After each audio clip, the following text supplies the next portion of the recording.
You know, if you talk about who I am, I think you have to think about where I came from. My grandfather and his three brothers immigrated from what was Yugoslavia to Ellis Island before World War I. And it's a fascinating story because they heard about this place called Colorado. My grandfather and his three brothers moved to Colorado. And his three brothers worked in Pueblo at CF&I, and my grandfather was a coal miner. And then, of course, my father grew up in Colorado Springs, just half a mile from Colorado College. Like I said, you know, my grandparents were immigrants. They didn't have a bathroom in their house until World War II. My dad graduated from what was Colorado Springs High School, which was the only high school in Colorado Springs, which is now called Palmer, in 1944. Like everybody in the 40s, and went right into the service. So that's kind of my background. I think I was blessed in a lot of ways because my dad moved to Denver. After getting out of the Navy. And I grew up in West Denver. I grew up in a house that, was built after World War II. My parents bought the house, I think, around 1950 or 51. And I grew up in a 3-bedroom, 1-bath house. Went to Lincoln High School. Was lucky enough to get through high school. Then I went to college at the University of Colorado. I affectionately was known as a draft dodger because I wanted to stay out of the draft.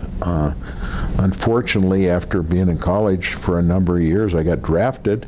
So I ended up spending almost 2 years in the Army. I spent exactly 1 year, 9 months, and 7 days because I remember it clearly. I ended up being in the infantry. I was an infantry leader in Vietnam. I was in the 25th Infantry Division, and so that was another great learning point for me. After I got back from Vietnam, I had a wonderful experience because I got a job working for a bank holding company that owned a lot of banks, and I had a wonderful mentor. I still remember Fred McGarry. Fred was a retired FBI agent that was actually hired by Hoover. And back in the 70s, guys like me had longer hair and mustaches. And my boss, Fred McGarry, was a retired FBI agent, and he always wore a gray suit and a white shirt and an FBI pin.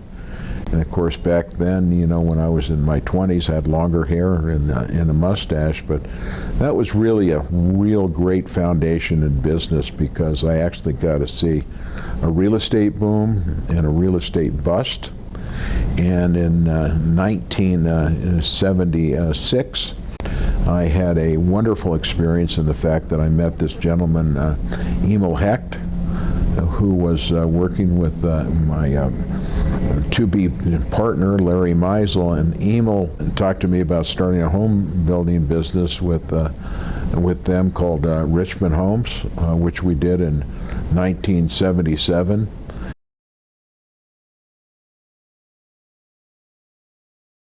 Larry and I have had almost 50 years together as partners, and it's been a fantastic relationship over those almost 50 years.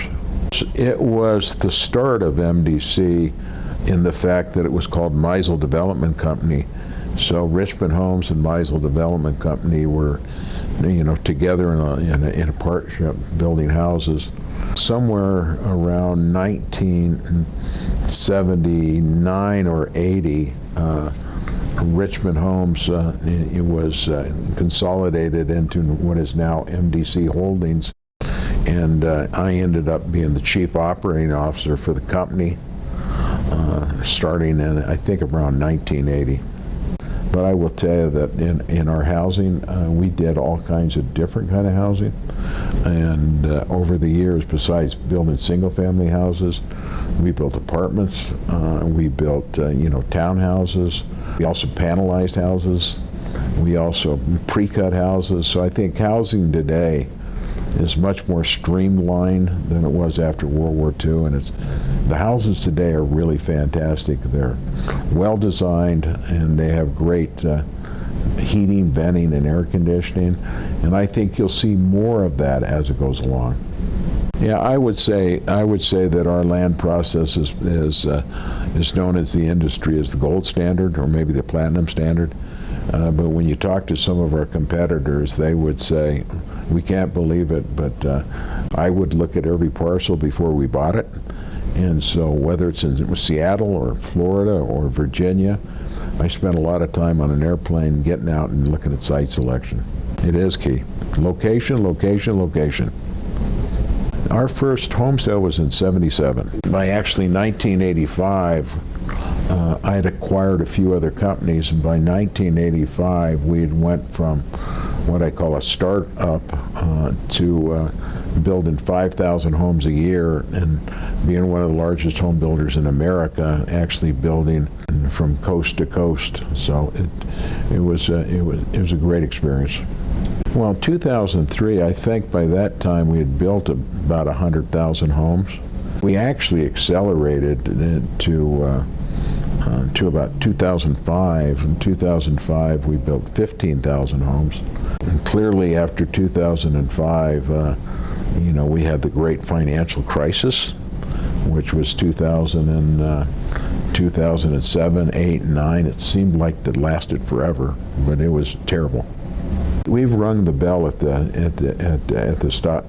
New York Stock Exchange several times. It's pretty heady when you think about it. When you think about a Denver company being on the New York Stock Exchange, going on there and ringing the bell and getting a chance to see, we've sat down with more than 4 heads of the stock exchange, so we consider that really pretty cool. Come about 2005, we were actually on the Fortune 500 list of being one of the 500 largest companies in the United States, which I thought was really a great accomplishment for, some great people from Denver.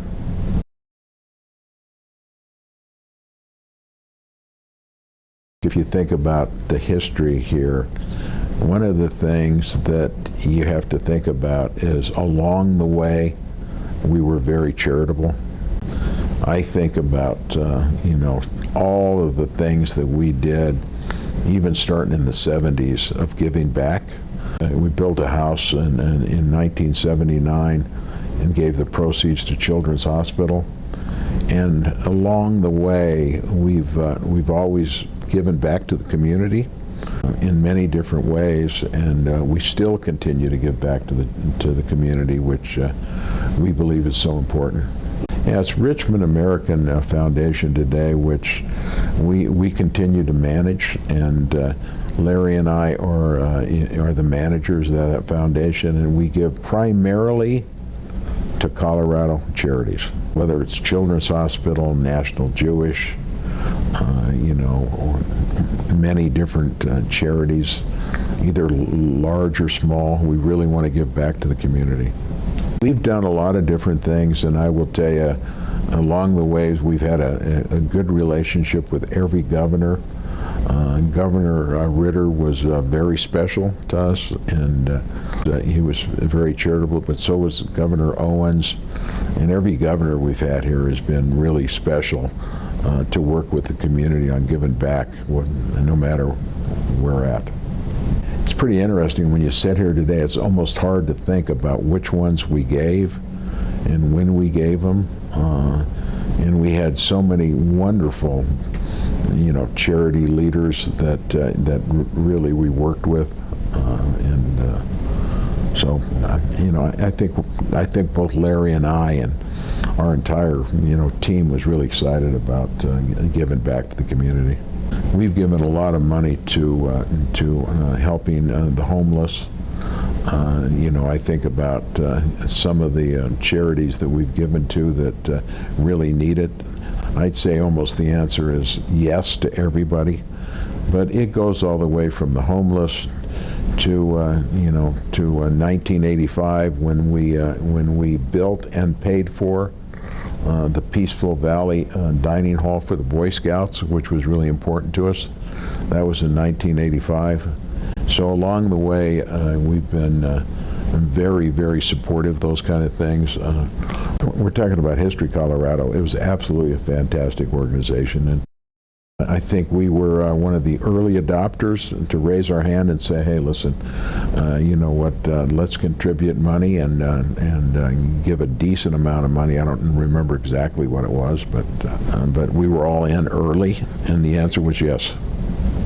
One of our biggest charities has always been Children's Hospital, and a community leader, Walt Imhoff, okay, who was really special to us. Walt would show up into my office every year and say, okay, we're going to build another house, and we're going to give the proceeds to Camp and Children's Hospital. And we did that for a number of years, and all of our suppliers, our subcontractors and vendors were so supportive to giving back, especially to those people in need. It's called Diapers for Babies, and one of the things that happens is diapers are not covered under the aid to young mothers, and so Builders for Babies. Okay, we provided over 1 million diapers, not only here but over different parts of the country, which we still do, which we think is really great. We've always supported first responders. I will tell you, we were very instrumental in 2001 when the disaster hit New York. We were all in donating to firemen, policemen and their families, and so we were very supportive of that. Even though we were a Denver company, we wanted to be all in and support those charities. And that was a terrible thing that happened in 2001 in New York City. Through our foundation, we've supported not only Denver Police, Aurora Police, other city police, fire. We also donated and built a firehouse in the city of Aurora for firemen, and we did that a couple years ago. So we thought that was pretty special.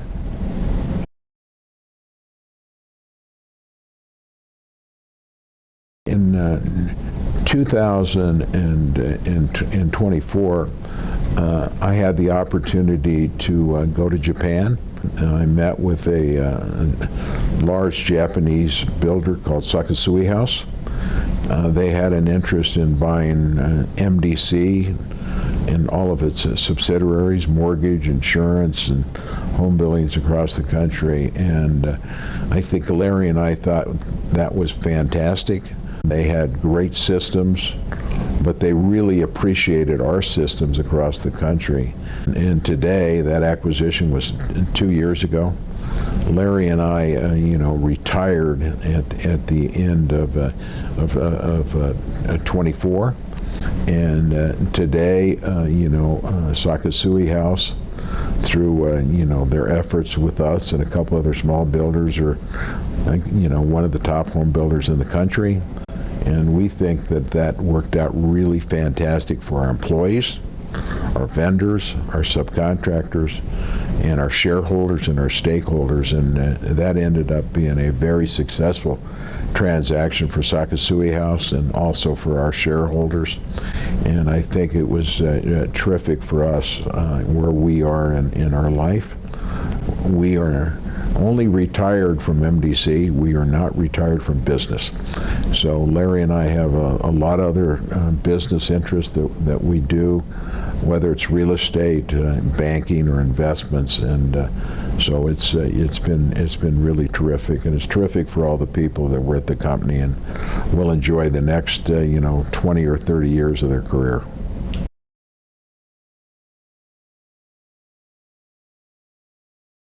There's been a lot of highlights, and I'm looking forward to the the next chapter, which is still going to be pretty exciting. And when I think about it, even my own kids and the successes they've had, and all going to college and going to law school, which I think is great.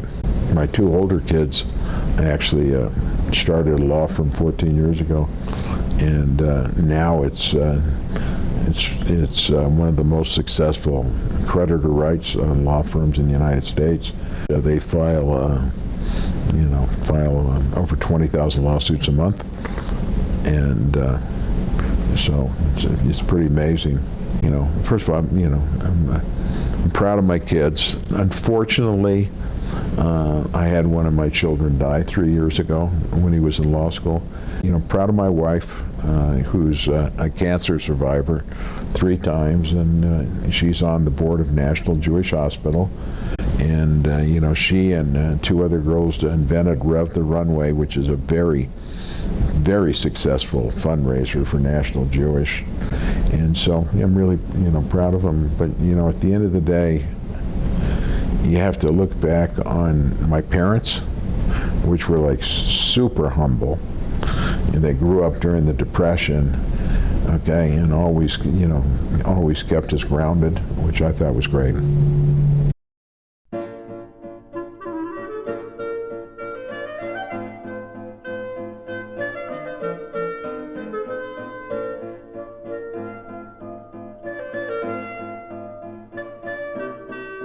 I remember him well because I grew up in West Denver, and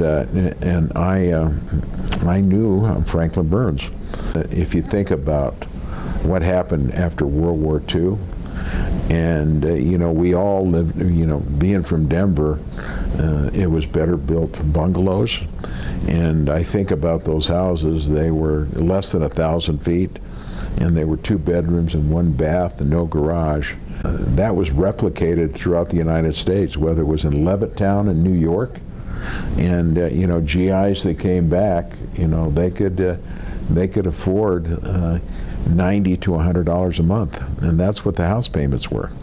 In fact, I think in Levittown, I think some of those houses were maybe $80 or $85. And so you got to think about the pioneers in housing after World War II was really fantastic, because the government really did a great job of giving the veterans VA loans so they could move into housing, and it was a great benefit for veterans to get a house. I think prior to World War II, the country was more wasn't geared for that kind of financing, and it was really hard to buy a house before World War II. The company was called D.C. Burns, and it was his uncle. And his uncle started the company, so when he came back from World War II and started working with his uncle in housing, and it worked out pretty cool. And I knew him when he was getting a little bit older, and he was of course out of the home building business by the time I started in the 70s. But a lot of people don't know today that one of the most successful subdivisions in Colorado, called Sterling Ranch in Southwest Denver, was owned by Franklin Burns. And Joy sold that ranch, and it's now getting developed. And we were the first builder in there. We still are doing a business with that ranch, and we've got some business out there. So it's pretty interesting how things move along, and he did a wonderful job. But I think if Franklin looked at a company like ours that was building 10 to 15,000 houses a year, or 1,000 houses a month, I think they'd look at it and say, wow. But as history goes along, things get better, technology gets better, people get better, and I think learning your lesson from history is really great.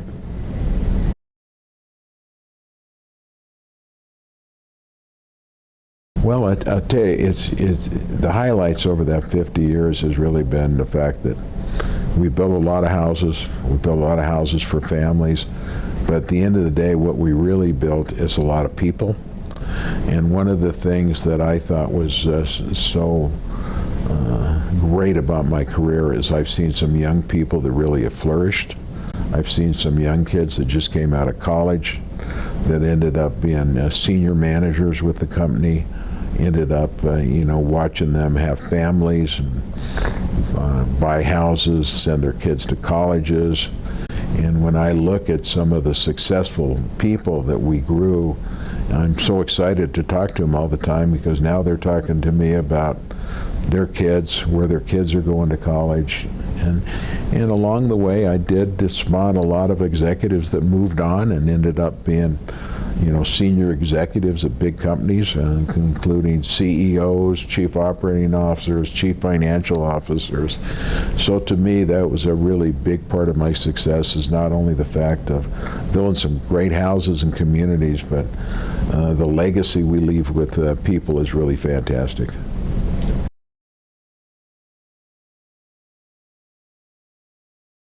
I think it's pretty interesting to think about my career as a home builder.